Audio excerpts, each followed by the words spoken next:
What is finance? Finance is the study of managing and allocating funds at the personal or business level. Accounting is backward-looking, while finance is forward-looking. Corporate finance is an area of finance that involves activities used to increase shareholder wealth. Investments is an area of finance that deals with investment allocation and asset pricing.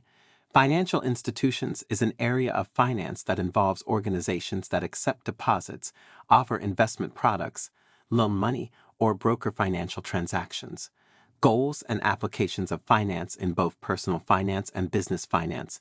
The main principle that underlies decision-making is whether the benefits outweigh the costs. Individuals can set personal financial goals to maximize their utility. The goal of business finance is to maximize owner wealth for a privately held company and to maximize shareholder wealth for a publicly held company. The role of finance in business environments. A financial manager completes three main tasks: making investment decisions, making financing decisions, and managing working capital. Investment decisions are made based on the costs and benefits of potential projects in achieving the goal of a firm. After the investment decisions are made, the financial manager has to decide how to finance such projects. Financial managers have to pay attention to the firm's short-term obligations. Different career areas in the field of finance include corporate finance, investment banking, private equity, commercial banking, financial planning, insurance, and real estate. Finance and personal decision-making. Personal financial decision-making is aligned with the definition of finance, and you are the financial manager of your own household. Understanding the management and allocation of money in your personal life is critical for making smart financial decisions. There are many tools that help us achieve our financial goals, including budgeting and investing. Module Summary. Finance is the study of managing and allocating funds at the personal or business level. There are three subspecialties in finance: business finance, investments, and financial institutions. The goal of business finance is to maximize shareholder or owner wealth, while the goal of personal finance is to maximize an individual's utility.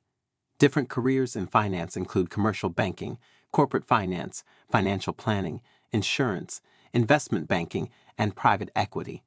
At the personal level, you manage money and allocate it to achieve financial goals that bring you greater utility. There are many tools to help to achieve financial goals. Module 2. Financial markets and institutions. Financial securities and financial markets. The purpose of financial markets is to determine the market price of financial securities based on supply and demand, and to provide liquidity. The money market is for short-term borrowing and lending, while a capital market is for long-term borrowing and lending. Companies use the primary market to sell their financial securities to raise capital, while the secondary market is where securities are traded after the initial issuance. A specialist provides liquidity and lowers the cost of trading stocks between sellers and buyers. Prices convey information, affect incentives, and affect the distribution of income. The SEC oversees financial markets to protect investors. Money circulates through financial institutions in two ways. 1. Individuals and organizations lend and borrow money, and 2. Individuals and organizations purchase financial securities to provide capital to companies and receive dividends.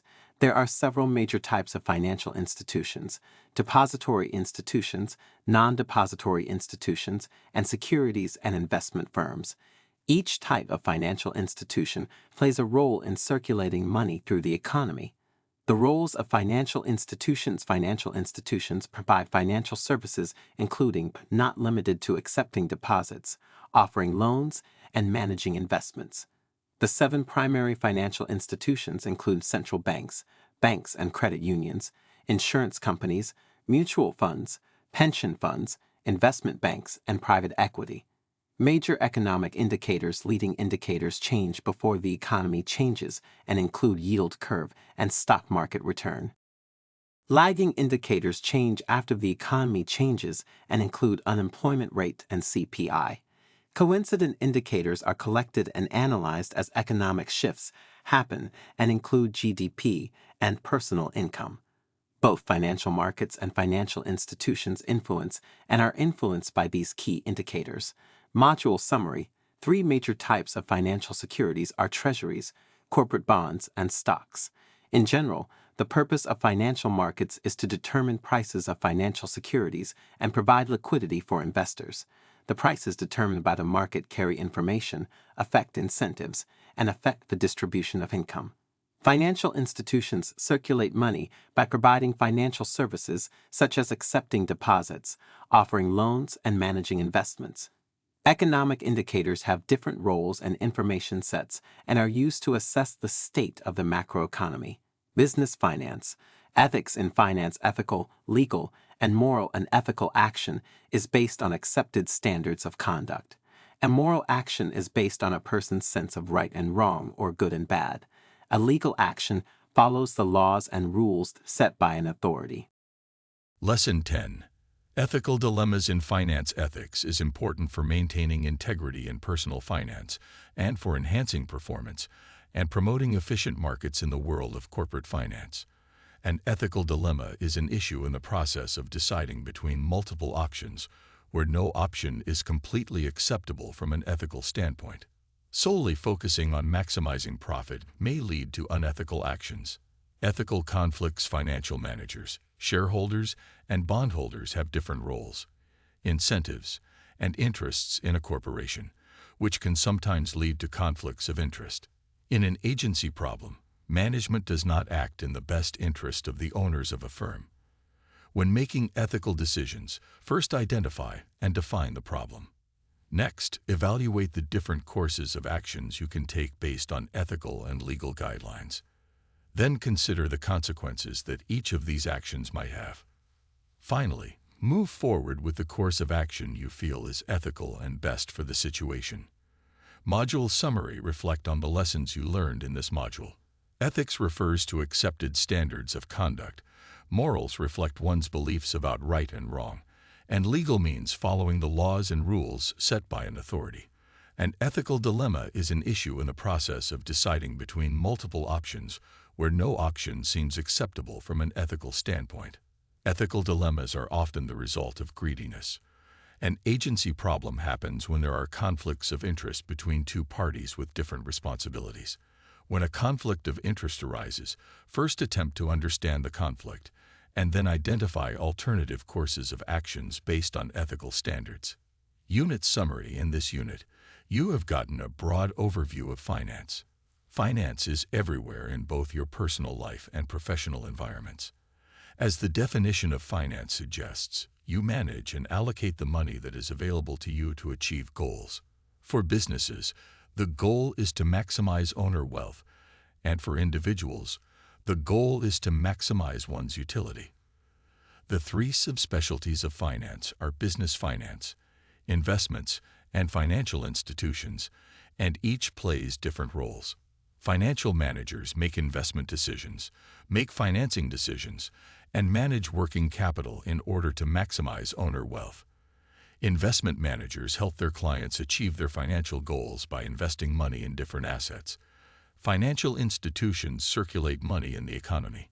While each area of finance has its own roles, conflicts of interest between parties may lead to ethical dilemmas, just as they do in your personal life. It is important for you to remember that just because something is legal does not necessarily mean that it is ethical. It is essential to consider the ethics of actions that you take as a professional and in your own finances. Unit Introduction. Fundamental financial principles. Any finance-related questions should be answered based on whether the benefits of an action outweigh the costs. For example, if you invest $100 today and you receive $105 in 10 years, do you think that it is a good investment because you gained $5 over 10 years? If your answer is no, how about if you gained $5 in 3 years? What if the goods you can buy for $100 today will cost you $110 in 3 years? Is it worth investing to gain $5 in the future if you have to sacrifice buying something now? Finance is not just simple addition and subtraction. We need to understand not only how much money grows, but also how much the prices of goods and services change over time in order to understand and compare the costs and benefits of an action. In addition, you need to always remember that if you put $100 toward an investment today, you cannot use that money for however long your investment lasts. In other words, you have to give up purchasing something today and shift the purchase to the future. Finally, would you believe that you would actually gain $5 in 3 years if you invest $100 today? To understand these questions, you will start learning the concepts of interest rates and inflation. Once you understand these, you will then move forward with actual calculations to understand how money and value grow.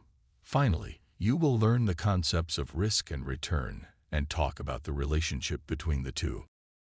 Module 4 Interest rate is the percentage of the principal that a lender charges a borrower for the use of assets. 3 different names are used for interest rate for different purposes and perspectives: discount rate, required rate, and cost of capital. Simple interest is the interest only on the principal, while compound interest is the interest on the principal plus the interest on earned interest. Required return, the interest rate, is also called the required rate of return when it refers to the compensation that an investor or a lender will accept for investments such as stocks, bonds, or loans. There are 3 components of the interest rate or required rate: opportunity cost, risk, and inflation. Inflation is the rate at which the average price level of goods and services in an economy increases over a period of time. 3 causes of inflation are increased demand for goods and services, rising costs, and built-in inflation. Nominal rate and real rate, the interest rate can be decomposed into the risk-free rate and the risk premium. The interest rate that you typically see, the nominal rate, reflects the amount of money you will have in the future but does not measure potential increase in buying power. Real interest rate equals nominal interest rate, inflation. Module summary: the interest rate is the percentage of the principal that a lender charges a borrower for the use of assets. The interest rate has different names depending on your perspective: the discount rate, the required rate, and the cost of capital. The interest rate is composed of opportunity cost, risk, and inflation. Inflation occurs due to increased demand, rising prices, and built-in inflation. Nominal rates include inflation and thus represents the amount of money you will have in the future, while real rates reflect future purchasing power. Module 5Y Time Value of Money. The time value of money is the idea that money that is available at the present time is worth more than the same amount in the future. The time value of money considers the amount of cash flows at different times with a certain interest rate.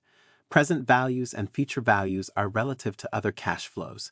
Compounding is finding a future value given a present value, and discounting finding a present value given a future value.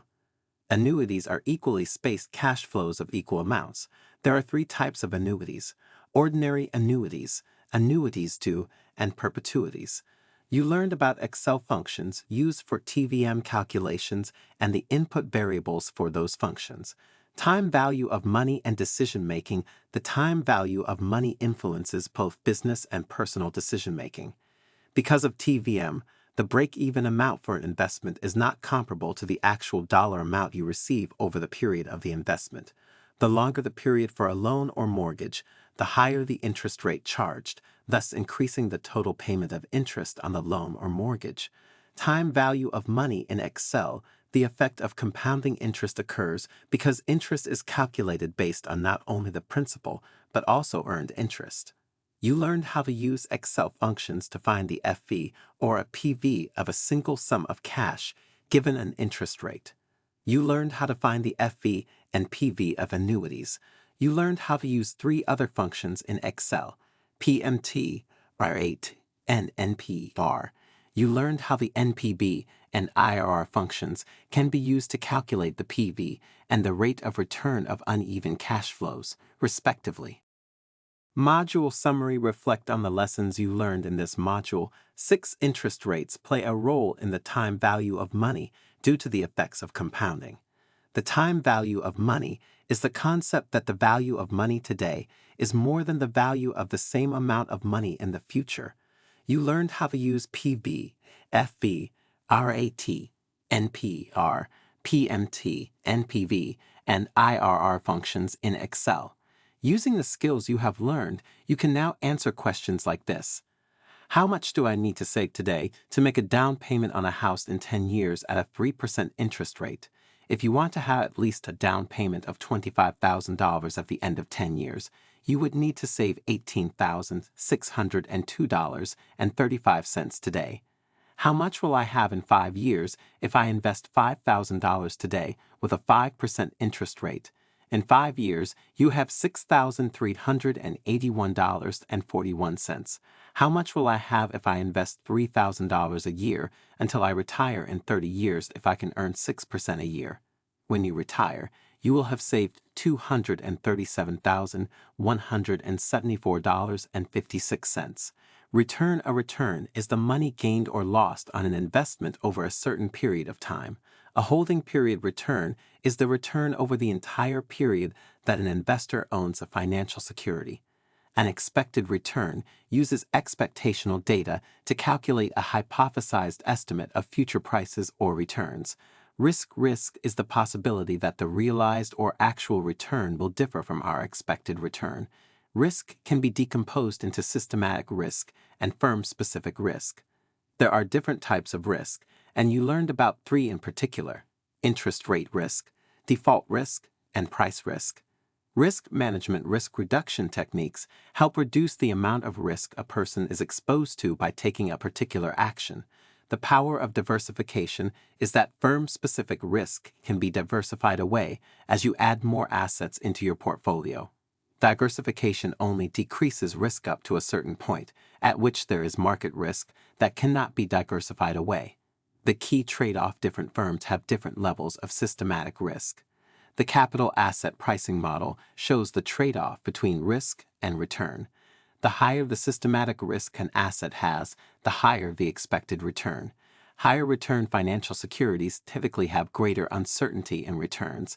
Time diversification is the concept that riskier financial securities have lower risk in the long term than in the short term. Module summary: reflect on the lessons you learned in this module. Interest rate is usually expressed as a nominal rate and is also called required rate, cost of capital, and discount rate. Interest rates tell you the increase in dollar amount paid, while real rates tell you the increase in buying power. Inflation rate is key to understanding the relationship between nominal interest rates and real interest rates. The time value of money is the concept that today's dollar is worth more than tomorrow's dollar due to opportunity cost, risk, and inflation. Excel is a useful tool for finding present value, future value, annuity payment, interest rate, and period. You learned how to use the PV, FV, PMT, RAT, NPE, NPV, and IRR functions in Excel. Return is the money gained or lost on an investment over a certain period of time, and risk is the possibility that the realized or actual return will differ from our expected return. Total risk is decomposed to 2 types of risk: market risk, which cannot be diversified away, and firm-specific risk, which can be diversified away. The higher the systematic risk of an asset, the higher the expected return. Unit Summary. Unit 3. Financial Statement Analysis. Time value of money is arguably the most fundamental and most important concept that you will learn in this course. Without understanding the time value of money, it is hard to discuss business and value. This topic is useful for those pursuing any type of business degree. If your degree is in marketing, HR, or business management, for example, you will encounter many situations where you can use the skill sets and knowledge you gained in this topic. For your personal wealth management, the concept of time value of money is pretty important.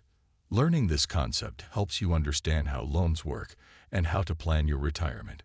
When you plan for retirement and other long-term investments, knowledge of risk-return trade-offs is handy for wisely choosing what to invest in given the period of time you have. On top of that, you will also need to understand inflation and interest rate to make smart investment decisions. Please take the time to practice your Excel skills. You need to know Excel functions for your assessments, but it is also important for you to be able to use these tools in your business and personal financial responsibilities. Ratio Analysis. Module 7. Ratios are used to compare companies with different sizes, varying strategies, and different amounts of risk. Ratios are flexible in the sense that you can create new ratios to meet your needs. Ratios help you know what to focus on and help you evaluate the performance of firm. Ratios themselves are not useful, but through comparisons such as trend analysis, cross-sectional analysis, and progress measurement, they become meaningful. Types of ratios. There are 5 major types of financial ratios: liquidity, activity, leverage, profitability, and market. Liquidity ratios measure a firm's ability to meet short-term obligations. Activity ratios measure how well a company uses its assets to generate sales or cash. Leverage ratios consider how a firm is financed and how financially risky a firm is. Profitability ratios are used to directly judge how well management is maximizing shareholder wealth. Market ratios are used to evaluate the current share prices of a public firm's stock. Financial ratios, current and quick ratios, are different because of potential illiquidity of inventory, and they are compared with liquidity ratios to assess how well a firm can meet short-term obligations. Activity ratios, such as inventory turnover, accounts receivable, AR, turnover, and average collection period, ACP, are used to check short-term operating asset management efficiency, while total asset turnover, TAT, fixed asset turnover, FAT, and operating income return on investment, OIROI, assess how well a firm is using its assets to generate sales.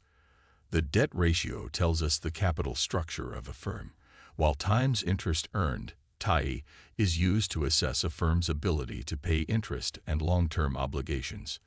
Profitability ratios help you understand a company's performance and cost efficiency, and thereby measure a company's profitability. Both the market-to-book, M/B, and price-to-earnings, P/E, ratios are used to assess whether a stock or a firm is correctly valued. DuPont Framework. The DuPont Framework helps analyze where changes in return on equity come from. Return on equity is a composition of the profitability, efficiency, and capital structure of a firm. Learning from DuPont, even if the return on equity of different firms look identical, they could be composed differently, as revealed by the DuPont equation.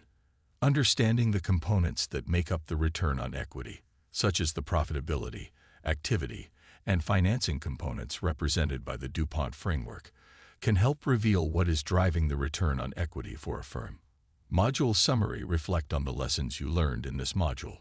Ratios are useful because they provide standardization to make companies comparable, allow for flexibility without rules, help you focus on the right questions to ask about a company, and allow you to evaluate a company's performance. Ratios can be used to compare a company to its past performance, to competitors, and to goals that the company may have set. There are 5 major categories of ratios: liquidity, activity, leverage, profitability, and market.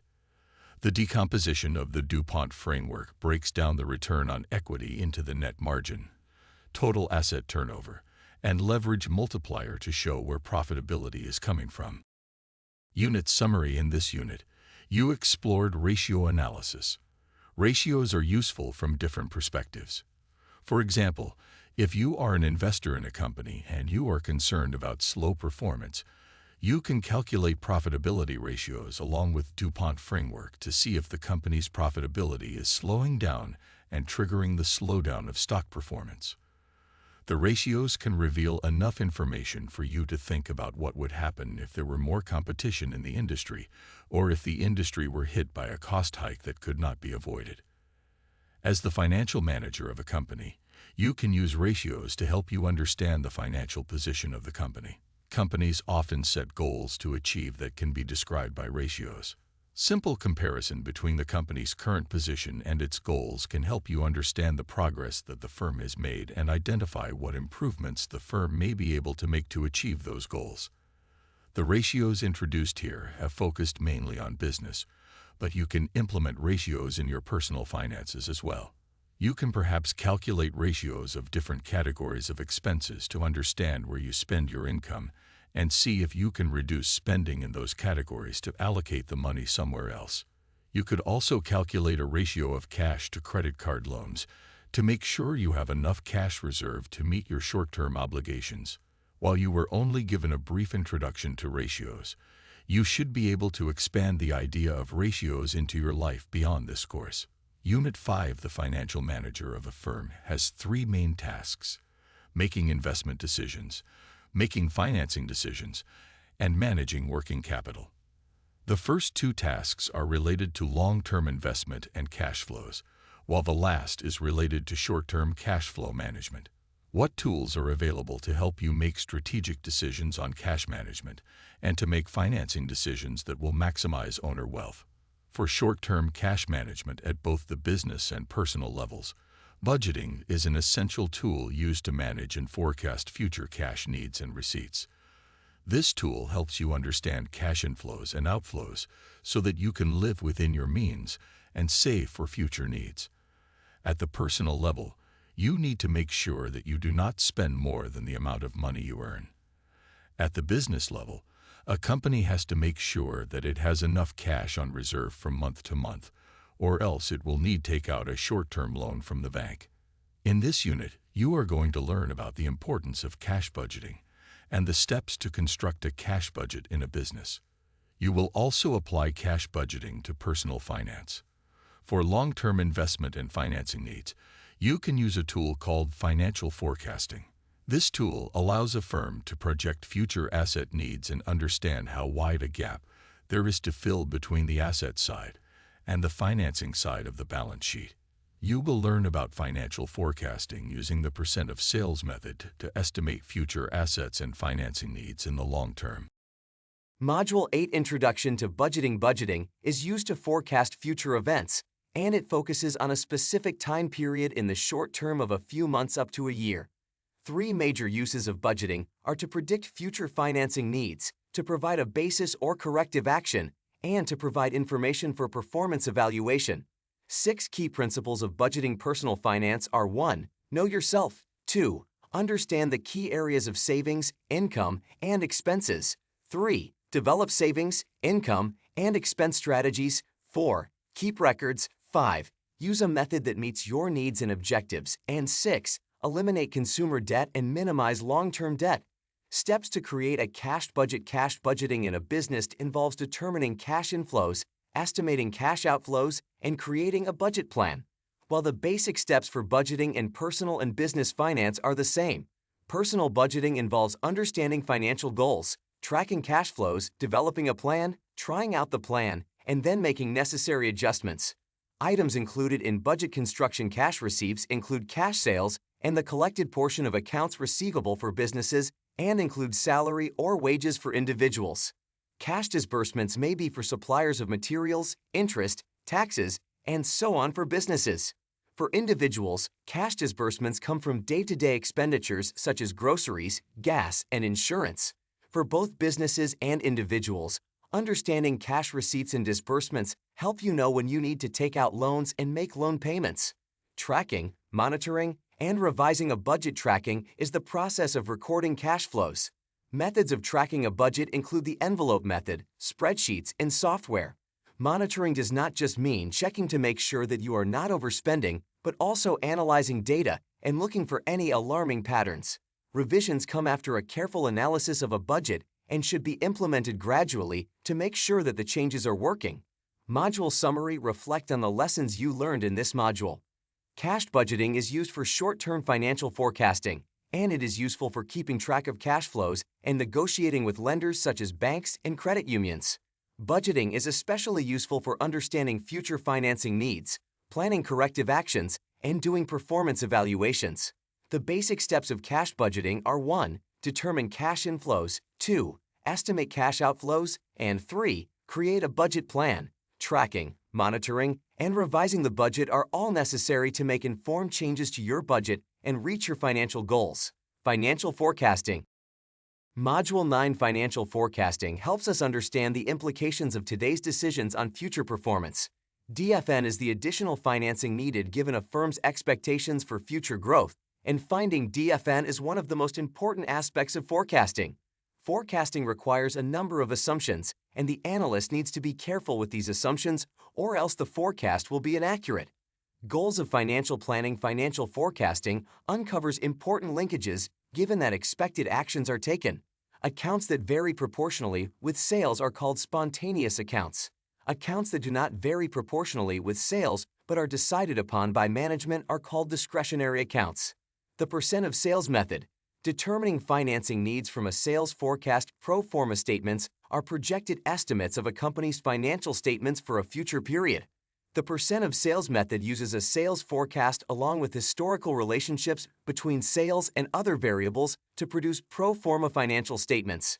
DFN is calculated as projected assets minus projected liabilities minus projected owner's equity. Fixed assets and retained earnings are special accounts that are not treated like either spontaneous or discretionary accounts. The sustainable growth rate. 4 ways to decrease DFN. The SGR is the growth rate at which a firm can grow without issuing new equity. The components of SGR are profitability, asset use efficiency, capital structure, and dividend policy. Controlling the variable that changes the SGR will decrease the DFN. Using forecasting to determine fixed asset requirements, the percent of sales method to project fixed assets is unrealistic because lumpy assets must be purchased as a whole. The sales capacity calculation, given the current sales and current capacity, is a tool to understand how much room a firm has for growth without additional investment in fixed assets. Module summary. Reflect on the lessons you learned in this module. Financial forecasting is used for long-term planning. Financial forecasting helps us understand the implications of today's decisions on future performance. You learned the percent of sales method with its 7 steps, from sales estimation to calculation of DFN. Spontaneous accounts are those that vary with the sales growth, while discretionary accounts are based on management discretion. Fixed assets and retained earnings are special accounts that you need to pay attention to and are classified as neither spontaneous nor discretionary. The SGR is the rate at which a firm can grow without issuing new equity and gives insights on how to reduce the DFN. Calculating sales capacity can help you estimate whether you need to invest a lump sum in fixed assets to keep up with sales growth. Unit summary. This unit discussed 2 financial forecasting tools that are commonly used in the business world: cash budgeting and financial forecasting. These tools are essential for the financial manager of a firm to achieve the main goal of the organization, to maximize shareholder or owner wealth. As financial managers make important investment decisions and manage working capital, they can prepare to make informed financing decisions. Cash budgeting helps the financial manager understand short-term cash flows. Well-constructed cash budgeting will allow a firm to receive favorable terms on a loan when the firm negotiates with a financial institution. Budgeting can also help the financial manager identify when the firm needs a short-term loan from a bank. Cash budgeting is used not only in businesses, but also in personal finance. Budgeting helps you keep track of cash flows, monitor for any new patterns or cash shortfalls, and adjust your plans based on our monitoring. As a whole, budgeting helps you achieve your financial goals as you manage your cash flows wisely. Financial forecasting is another tool that the financial manager of a firm uses to understand long-term financing needs. While budgeting is used for periods of 1 year or less, financial forecasting assesses cash flows over a longer term, between 2 and 5 years. Understanding future financing needs will help the manager know how to fill the gap between the total financing needs and projected financing sources of the firm. The sustainable growth rate then helps the manager understand how to fill the gap between uses and sources of capital in the future without issuing new stocks. There was a lot of new material covered in this unit, so please make sure that you are connecting the dots.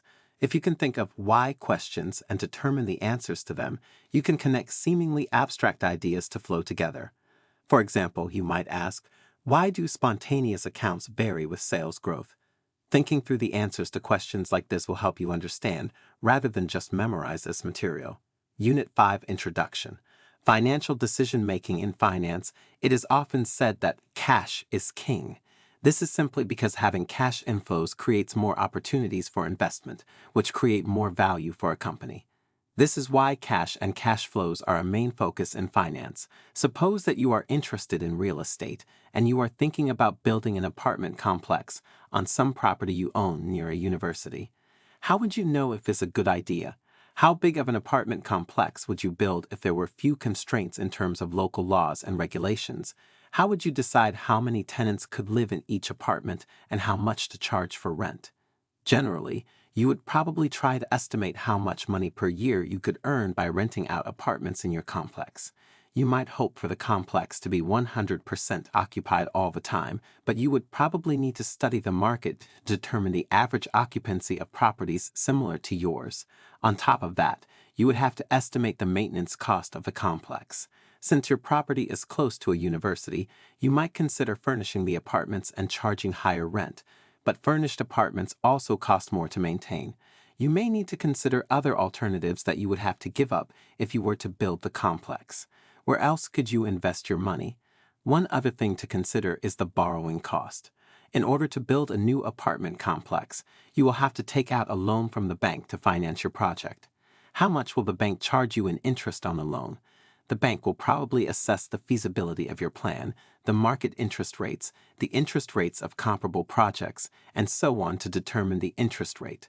Once you have a good estimate of cash flows and the cost of the project, you can and should use time value of money techniques to help you identify the best action to take. In this unit, you will learn about tools that use the time value of money to evaluate different projects and investments involving cash flows and cost. After that, you will get more insight on how to estimate cash flows accurately and describe what factors go into the cost estimation. These tools will help you make the best decision and add the most value when considering investment projects. 10 Module Introduction. Investment Decisions NPV is the sum of expected discounted future cash flows of a project. NPV tells you how much value would be added to a firm by doing a particular project. Advantages of NPV are that it considers all cash flows, takes the time value of money into account, and considers the risk of the project. Disadvantages of the NPV are that it may not always consider the whole picture when it is used to compare two different sized or mutually exclusive projects, and that it is difficult to estimate the cost of capital of a project. Internal rate of return IRR is the return on the investment of a project as a percentage. IRR makes the NPV of the project equal to 0. The many advantages of the IRR include that it is easy to interpret, that it considers the time value of money and all cash flows, and that it does not first require the calculation of the cost of capital. Disadvantages of the IRR include that the IRR does not consider the amount of value created. It cannot be used when comparing mutually exclusive projects or choosing multiple projects. It cannot be used when the cash flows of a project are not conventional. The reinvestment rate of the IRR is often unrealistic, and the IRR cannot be used to compare projects with different lives. Profitability Index, the PI, is the ratio of discounted benefits to discounted costs. The biggest advantage of PI is that it is useful for ranking multiple projects when the budget is limited. The disadvantages of PI are that it requires an estimation of the cost of capital and cannot be used to compare mutually exclusive projects. Financial securities and capital investment bonds are issued by companies to raise debt capital. Bonds pay coupons and mature after a certain amount of time. Stocks are issued by companies to raise equity capital and do not expire.